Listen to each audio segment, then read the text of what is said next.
At so ayan, hi guys, welcome back sa channel natin at eto nga ay update tayo para kay chapter 1182. So may magandang details o info yung naidagdag dito. So kaya ayan, huwag na natin patagalin pa. Simulan na natin yan. At dito muna tayo magsisimula sa minor events na nadagdag. At eto nga, yung kay Robin sa kay Saul. Dahil etong dalawa, nakita na nila yung mga nawawalan libro sa may library at nakita nila yan dun sa may isang secret room. So sinasabi ng leaker natin na etong si Biblo malamang yung nag-gather dun sa mga libro tapos tinabi niya sa secret room. So para nga hindi ma-damage o kung hindi mapano yung mga libro. So yun na naman para dito kay Robin sa kay Saul. At so now ay punta na tayo sa isa sa mga major events dito at eto nga yung kay Killingham. So dito ay nilikha nga o ginawa ni Killingham etong si Rain Goddess Zaza mula sa kanyang fear mismo. At dahil nga rito ay talagang na-excite etong si Killingham at the same time natakot siya. So kaya nga ito dali-dali ay tinawagan ni Killingham si Saint Summer. So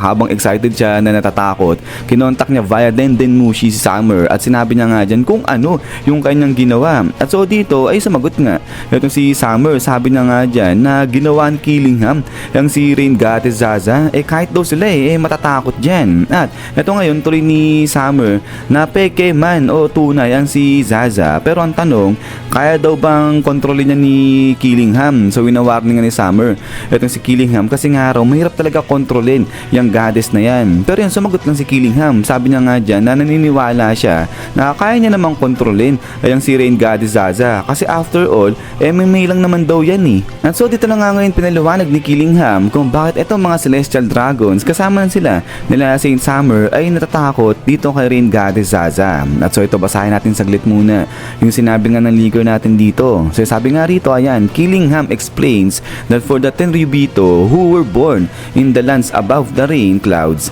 the idea that water could fall on them from the sky is something terrifying. So ayun, so baliw-baliw lang pala itong mga Celestial Dragon kaya sila natatakot dito kay Rain Goddess Zaza. Pero yun nga, kung mapapansin naman talaga na itong Holy Land nakapwesto siya above dun nga sa kalangitan. So ano to, hindi sanay na nauulanan itong mga Celestial Dragon. Pero dito makikita na may ulap pa rin, may langit naman above pa rin dito sa kastilyo nga nito ng mga Celestial Dragon. So di ba nila naisip na uulanin din sila dyan? But anyways, ito nga tuloy pa nga dito ng leaker natin na ito basahin natin nung bata pa itong mga Tenryubito ay sinasabihan nga sila ng istorya alongside dyan nga sa stories na kasama yung D-Clan at kasama na nga dyan itong si Nika. So sabi nga dito, that frightening story spoke of a monstrous rain deity who lived in the lower world and covered people's heads with water.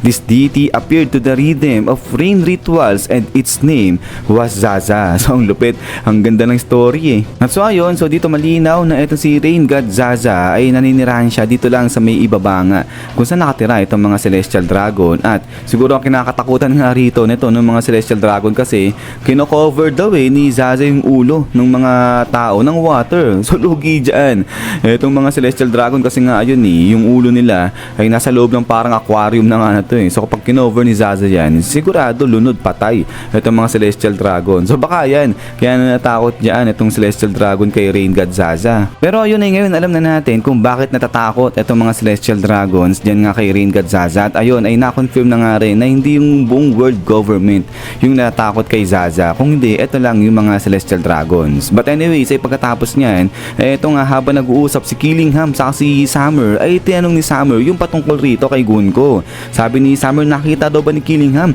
itong si Gunko? Kamusta na si Gunko? So sagot si Killingham at ito basahin natin. Itong ibinigay sa atin ng leaker natin. So ito yung Killingham replies, I saw her on the way and she's dead. So patay na si Gunko. Although Summer seems slightly surprised, he does not make a big issue out of it. And the two simply continue talking about other matters as if nothing had happened. At so ayun, so walang pakialam si Summer sa si Killingham sa kung ano yung nangyari dito kay Gunko. Pero ang tanong, sino yung pumatay rito kay Gunko? Saka paano siya namatay? So pinatay ba siya ni Imo-sama? But then pagkatapos nga rito sa kalagayan na o sa nangyari kay Gunko, ay balik ulit dito yan kay Zoro sa kay Sanji. At eto naman yung sabi dito ng leaker natin, Sanji and Zoro face each other at the end. They are not totally injured. They say to each other, no matter what, they need to fight this battle.